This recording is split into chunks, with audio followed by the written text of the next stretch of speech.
My name is Zelda Faywright, and 3 months ago, I watched my supervisor destroy what she thought was nothing but spreadsheets and meeting notes. She stood behind my workstation, announced to our entire department that my year of effort was worthless garbage, then pressed delete while 23 people stared.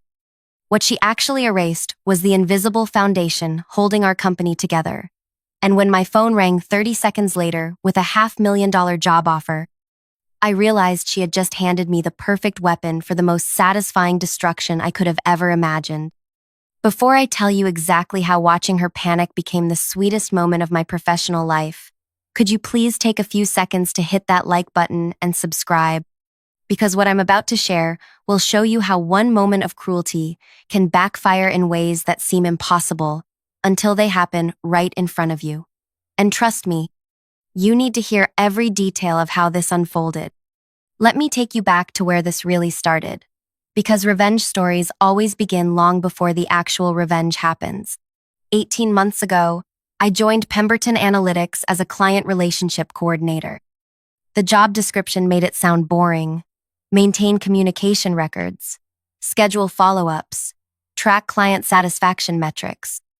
What they didn't mention was that our company was hemorrhaging accounts faster than anyone wanted to admit, and the previous person in my position had lasted exactly 4 months before quitting without notice. My supervisor, Quinla Brexworth, made it clear from day one that she considered my role unnecessary overhead.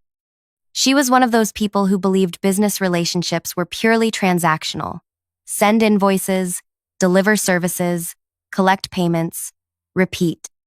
The idea that clients might want actual human connection was foreign to her systematic approach to everything. But I saw something different in those first few weeks. When I reviewed our client files, I found page after page of dry communication logs that read like robot conversations. No personality, no warmth, no indication that anyone at our company had ever bothered to learn anything personal about the people sending us thousands of dollars every month. So I started doing something that seemed radical in that environment. I began treating our clients like actual human beings. When Vernon Hutchcraft, who ran a mid-sized manufacturing company, mentioned during a routine check-in call that his golden retriever had just been diagnosed with hip problems, I made a note. 2 weeks later, I followed up asking how the treatment was going. He was so surprised that someone remembered. He spent 20 minutes telling me about his weekend trip to find a specialist veterinarian. When Constance Fairweather celebrated her textile company's 15th anniversary, I sent a personalized message acknowledging the milestone and asking about her plans for growth. She ended up scheduling an additional consultation session that brought in $12,000 of unexpected revenue. These weren't grand gestures or expensive gifts. I simply listened when people shared pieces of their lives, remembered what mattered to them, and followed up in ways that showed I actually cared about their success beyond what they paid us. Quinla never understood what I was doing. She would walk past my workstation and see me typing what looked like casual conversation notes, and I could feel her disapproval radiating across the office space. During our monthly reviews, she would flip through my activity reports with visible frustration. "Why are you spending 45 minutes on calls that should take 15?" she would ask, tapping her pen against her clipboard. "Efficiency metrics show you're processing fewer interactions per hour than optimal." I tried explaining that longer conversations were building stronger relationships, that clients were specifically requesting to work with me on new projects, that our retention rate had improved by 37% since I started personalizing our approach. But Quinla only cared about numbers that fit her spreadsheet formulas. What she didn't realize was that I was building something far more valuable than efficient call logs. I was becoming the bridge between our company and the people who kept us in business. Roderick Yates, who owned a chain of specialty bookstores, started calling me directly when he needed anything instead of going through our main number. He told me he appreciated talking to someone who remembered that he was passionate about vintage mystery novels and that his daughter was studying literature at university. Tempest Livingwell, whose catering business accounted for our third largest monthly revenue, began recommending our services to other companies specifically because she enjoyed our conversations about her weekend farmers market visits and her grandmother's recipe collection. Month after month, I watched our client satisfaction scores climb. while Quinla remained focused on efficiency metrics that completely missed the point. She was measuring how quickly we could process interactions while I was building the loyalty that would determine whether those interactions continued happening at all. The breaking point came during our annual strategic planning meeting. Our CEO, Gideon Ashworth, was reviewing department performance when he mentioned that client retention had reached an all-time high. He specifically praised our relationship management approach and suggested expanding the personal touch strategy across other departments. I watched Quinla's expression shift as the credit for improved retention landed on what she considered my inefficient methods. After the meeting ended, she cornered me near the supply room. "I don't know what kind of performance theater you're running," she said, her voice tight with controlled anger. "But this company succeeds on professional excellence, not social hour conversations with clients." She assigned me to complete a comprehensive audit of all client interactions over the past year, demanding detailed documentation of every communication, every follow-up note, every relationship-building effort I had made. It was clearly intended as punishment, hundreds of hours of bureaucratic busy work that would pull me away from the actual relationship building that was driving our success. But I approached the audit project with the same attention to personal detail that I brought to client work. I created intricate records showing not just what communications had occurred, but how those communications had translated into business outcomes. I documented the catering referrals that Tempest had generated, the expanded services that Vernon had purchased after we discussed his company's growth plans, the contract renewal that Broderick had signed early because he trusted our partnership. The finished audit was 53 pages of proof that personal attention to client relationships was directly responsible for over $200,000 in additional revenue. Every casual conversation about weekend plans or family celebrations had strengthened business ties that competitors couldn't replicate with their generic professional approach. I was proud of that audit. It represented not just a year of work, but a year of genuine connections that had transformed how our company related to the people who trusted us with their business, which made what happened next even more devastating. Quinla called an all-hands department meeting on a Tuesday morning in late autumn. She announced that we needed to review our client relationship protocols and that my audit would serve as a case study for discussion. I assumed she was finally ready to acknowledge that personal attention was driving our improved performance. Instead, she directed me to display my audit files on the main conference room screen while the entire department watched. Then she began dissecting every personal note, every conversation detail, every relationship-building effort as evidence of unprofessional boundary violations. "This is exactly the kind of inefficiency that undermines our service standards," she declared, scrolling through months of careful documentation. "Personal chit-chat about pets and hobbies has no place in business communications. These files represent a complete failure to maintain appropriate professional distance." I felt heat spreading across my neck as 23 coworkers watched her tear apart work that had generated significant revenue for our company. She was presenting my greatest professional accomplishment as a cautionary tale about what not to do. But then she did something that crossed a line I never expected her to cross. She pulled up the file containing my complete audit database, every client note, every relationship detail, every conversation record that proved how personal attention was driving our business success. Her finger moved toward the delete option while she continued talking about the need for professional standards. "This entire approach is garbage," she announced, her hand hovering over the deletion command. "Beginning today, we return to efficient, professional client communication protocols." And then she clicked delete. I watched a year of relationship building disappear from the screen. 53 pages of documented connections that had generated hundreds of thousands of dollars in revenue, gone in one vindictive moment. The silence in the conference room was absolute as everyone processed what had just happened. Quinla turned away from the screen with a satisfied expression, clearly expecting me to accept this humiliation and start rebuilding my work according to her preferred methods. But she had made one crucial miscalculation.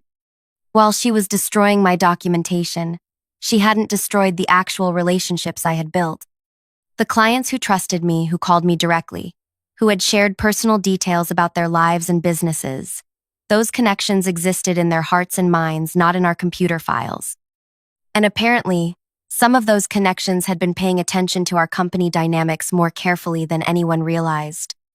My phone started buzzing before Quinla had finished explaining her new efficiency protocols. The caller ID showed Marlowe Partners, a consulting firm that had recently formed when 3 former colleagues left to start their own company. I stepped out of the conference room to take the call, my hands still shaking from watching my work get deleted in front of everyone. "Zelda," said the voice on the other end, "we've been watching what's happening at Pemberton, and we want to talk." The conversation that followed would change everything. Marlowe Partners had been tracking our client retention improvements, and they knew exactly who was responsible for the relationships that kept major accounts happy. They had been planning to approach me for months, but watching Quinla destroy my audit files had convinced them that timing was perfect. "We're prepared to offer you $500,000 annually to join our team," they said, "plus equity participation and complete autonomy over client relationship strategies. We believe personal attention is the future of business consulting, and we want you to build that future with us." $500,000.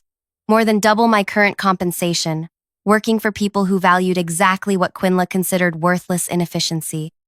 But the most beautiful part of their offer wasn't the money. "We know you can't bring proprietary information from Pemberton," they continued, "but we also know that client relationships are built on trust and personal connection, not on database files. If you choose to join us, and if clients choose to work with someone they trust, rather than staying with someone who treats them like transaction numbers, that's simply the natural consequence of different business philosophies." I understood immediately what they were suggesting. They weren't asking me to steal clients or violate any legal agreements. They were simply pointing out that if I left Pemberton and clients decided they preferred working with someone who remembered their dog's health problems and their daughter's college plans, that was their choice to make. When I walked back into the conference room, Quinla was still lecturing about professional efficiency standards, while my former coworkers stared at their hands or notebooks, clearly uncomfortable with what they had witnessed. She noticed my return and paused her presentation. "Do you have questions about our new communication protocols?" I looked around the room at people I had worked alongside for 18 months, then at the blank screen where my audit had been displayed before being destroyed, then back at Quinla's expectant expression. "Actually," I said, "I have something to announce." What happened next would become the most satisfying moment of my professional life. But I want to save that for the next part of this story, because the revenge that followed was so perfectly orchestrated by Quinla herself that you need to hear exactly how her own actions created the domino effect that brought down everything she thought she was protecting. The beauty of what unfolded wasn't that I planned some elaborate scheme to hurt her or the company. The beauty was that by deleting my relationship-building work, she had just eliminated the only thing keeping our biggest clients from walking away. She thought she was deleting inefficient documentation. What she actually deleted was the foundation of customer loyalty that took a year to build and could disappear in a matter of weeks. And when my phone rang with that $500,000 offer, I realized she had just handed me the key to the most elegant revenge possible, simply letting natural consequences unfold while she watched everything she thought she controlled slip away forever. "I'm resigning from Pemberton Analytics, effective immediately," I said, my voice steady despite the adrenaline coursing through my system. "I'll be joining Marlowe Partners as their Director of Client Relations." The conference room went completely silent. You could hear the air conditioning unit humming in the background and someone's pen clicking nervously against their notepad. Quinla's expression shifted from smug satisfaction to confusion, then to something that looked almost like panic. "You can't just quit in the middle of a department meeting," she stammered, clearly thrown off by this unexpected development. "There are protocols, notice requirements, transition procedures." "Actually," I replied, pulling out my phone to show the contract offer I had just received. "My employment agreement allows for immediate resignation in cases of hostile work environment or professional misconduct. Having my work deleted in front of colleagues while being publicly humiliated qualifies on both counts." Gideon Ashworth, who had been quietly observing from the back of the room, stepped forward. "Perhaps we should discuss this privately before making any hasty decisions." But I was done with private discussions and diplomatic solutions. Quinla had chosen to humiliate me publicly, so she would get to experience the consequences just as publicly. There's nothing to discuss, I said, gathering my personal items from the conference table. My decision is final. I'll submit formal resignation paperwork within the hour. As I walked toward the conference room exit, I could feel 23 pairs of eyes following my movement. Some of my coworkers looked shocked, others looked impressed, and a few looked like they were reconsidering their own career choices. Quinla called after me, her voice higher than usual. You're making a huge mistake. Marlowe Partners is a startup with no proven track record. You're throwing away job security for some fantasy about relationship building being more important than professional standards. I paused at the doorway and turned back to face her. We'll see which approach proves more valuable. Within 24 hours, I had cleaned out my desk, completed exit interviews, and started my new position at Marlowe Partners. Their office was smaller than Pemberton's, but filled with energy and excitement about building something innovative in the consulting space. More importantly, I was finally working with people who understood that business relationships were built on genuine human connection, not efficiency metrics and standardized communication protocols. But the real validation of my decision came in the weeks that followed, as I watched the natural consequences of Quinla's actions unfold with devastating precision. I hadn't reached out to any Pemberton clients. I hadn't made sales calls or sent recruitment messages. I simply updated my professional profiles to reflect my new position and continued being the same person who had spent a year building authentic relationships with people who needed consulting services. The first call came on Thursday morning, 3 days after I started at Marlowe Partners. Vernon Hutchcraft, the manufacturing company owner whose golden retriever I had asked about during routine check-ins, called my new office number directly. Zelda, he said, I heard through the professional network that you've moved to a new firm. I wanted to congratulate you and ask about your new company's capabilities. We talked for an hour about his business needs, his expansion plans, and yes, his dog's improved mobility after the specialist treatment. By the end of the conversation, he had scheduled a consultation meeting to discuss transitioning his account to Marlowe Partners. The second call came that same afternoon. Constance Fairweather, whose textile company anniversary I had celebrated, wanted to discuss her upcoming project needs with someone who understood her business philosophy. I've been working with consulting firms for 12 years, she told me, and you're the first person who ever made me feel like my company mattered beyond the invoice amount. If you're offering the same personal attention at your new firm, I'm interested in making a change. By the end of my first week at Marlowe Partners, I had received calls from 6 former Pemberton clients. Not because I had solicited them, but because they preferred working with someone who treated them as individuals rather than account numbers. Meanwhile, back at Pemberton Analytics, Quinla was starting to realize what she had actually deleted when she destroyed my relationship-building documentation. I heard about her growing panic through mutual connections in the professional community. Apparently, she had tried to reach out to major clients for routine check-ins, only to discover that many of them were no longer interested in continuing their contracts.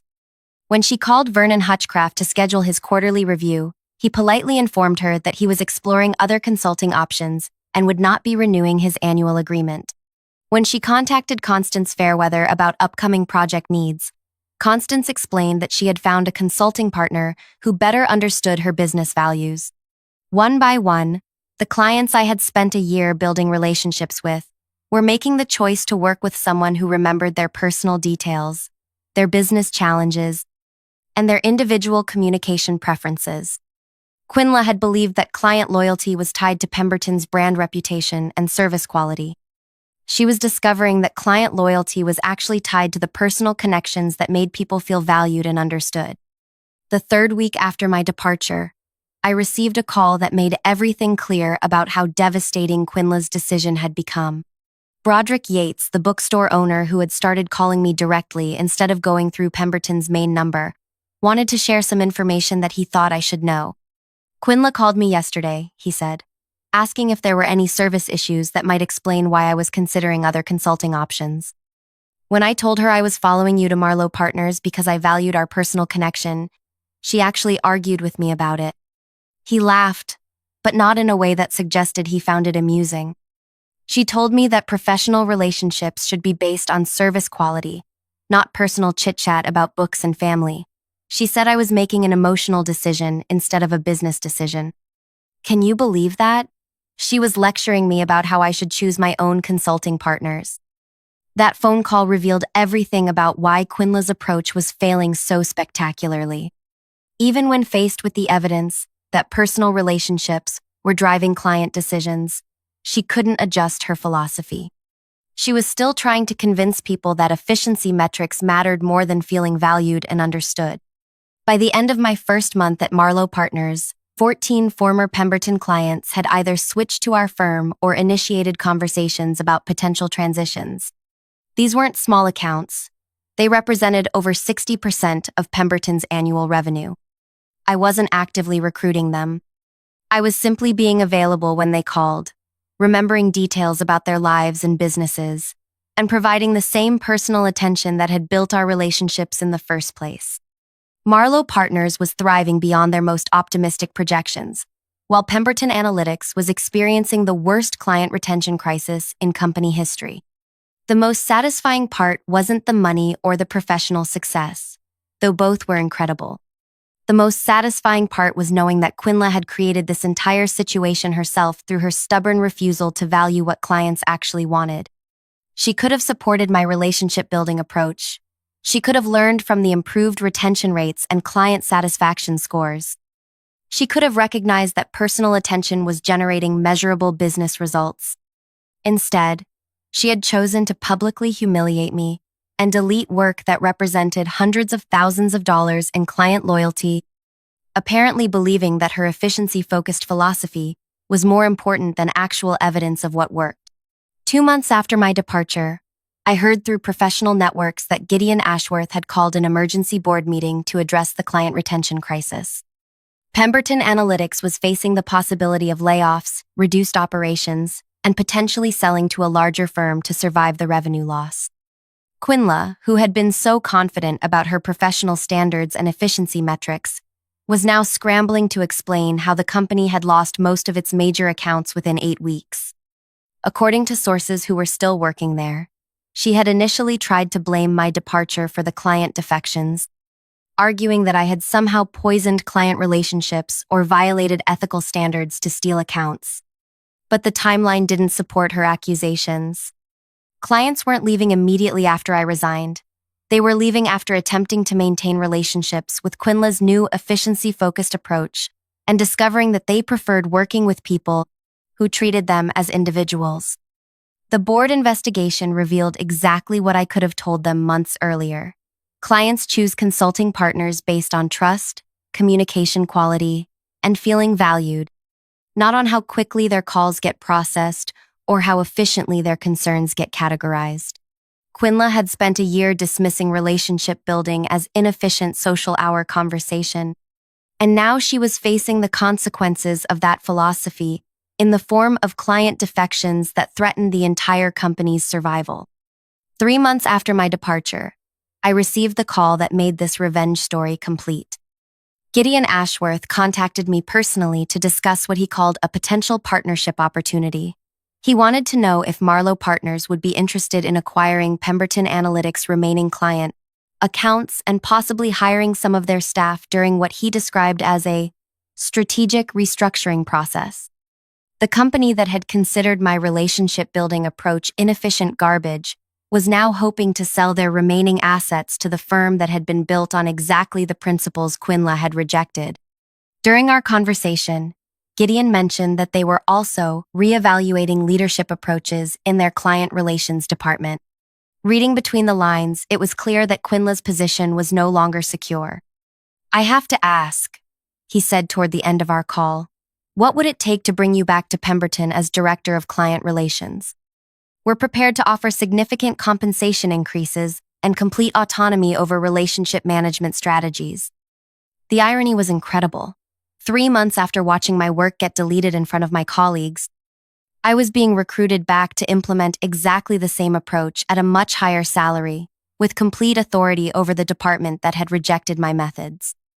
But I had no interest in returning to work for people who had only learned to value my approach after losing millions of dollars in revenue. "I appreciate the offer," I told him, "but I'm very happy with my current position. Marlowe Partners understood the value of personal client relationships from day one, rather than having to learn it through crisis.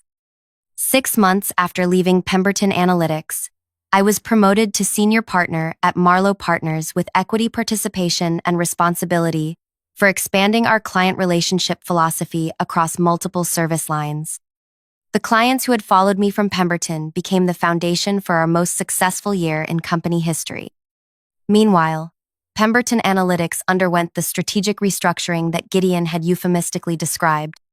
They laid off 30% of their staff, sold their largest office space, and ultimately merged with a competitor who valued efficiency metrics over personal relationships. Quinla was not retained during the merger. I learned about her departure through LinkedIn updates and professional network conversations. According to former colleagues, she had spent her final months at Pemberton trying to rebuild client relationships using the same impersonal approach that had caused the crisis in the first place. She apparently never understood that the problem wasn't her communication skills or technical knowledge. The problem was her fundamental belief that business relationships should be purely transactional. The last update I heard about her situation came from a mutual professional contact who mentioned that she was having difficulty finding comparable positions because her most recent role had ended during a major client retention crisis. Potential employers were understandably concerned about hiring someone whose management approach had contributed to such significant revenue loss, especially in client-facing roles where relationship building was considered essential. I felt no pleasure in hearing about her career difficulties. My satisfaction came from knowing that the principles she had mocked and rejected were now recognized throughout our industry as essential for sustainable business success. Every consulting firm was investing in personal client relationship strategies. Every professional development program emphasized the importance of treating clients as individuals rather than transaction sources. Every successful consulting practice prioritized exactly the approach that Quinla had considered inefficient garbage. She had been wrong about what clients valued, wrong about what drove business success, and wrong about the importance of personal connections in professional relationships. And her wrongness had been revealed not through elaborate schemes or calculated attacks, but simply through allowing natural consequences to unfold after she chose to publicly destroy work that represented the foundation of customer loyalty. The most elegant revenge is always the kind where your enemy defeats themselves through their own actions, and you simply have to step aside and let their poor decisions create the destruction they deserve. Today, 2 years after watching my audit files get deleted in front of 23 colleagues, I'm running the client relations division for one of the fastest-growing consulting firms in our region. Our success is built entirely on the principle that Quinla rejected, that business relationships thrive when people feel valued, understood, and personally connected to their service providers. Every day, I get to work with clients who appreciate having their birthdays remembered, their family updates acknowledged, and their business challenges addressed with genuine personal investment in their success. And every day, I'm reminded that the best revenge against people who undervalue your contributions is simply proving them wrong through your continued success elsewhere. Quinla thought she was deleting inefficient documentation when she destroyed my relationship building work. What she actually deleted was the only thing preventing her professional world from collapsing around her. Sometimes the most satisfying revenge is just letting people experience the natural consequences of their own terrible decisions while you build something better somewhere else. If this story resonated with you, or if you've ever had someone undervalue work that you knew was important, I'd love to hear about it in the comments below. Sometimes the best therapy for professional betrayal is sharing stories with people who understand what it feels like to have your contributions dismissed by people who should know better. And if you enjoyed hearing about how deleting my files became the beginning of Quinla's professional downfall, please like this video and subscribe for more stories about workplace revenge that writes itself when you simply let incompetent managers face the consequences of their own poor judgment.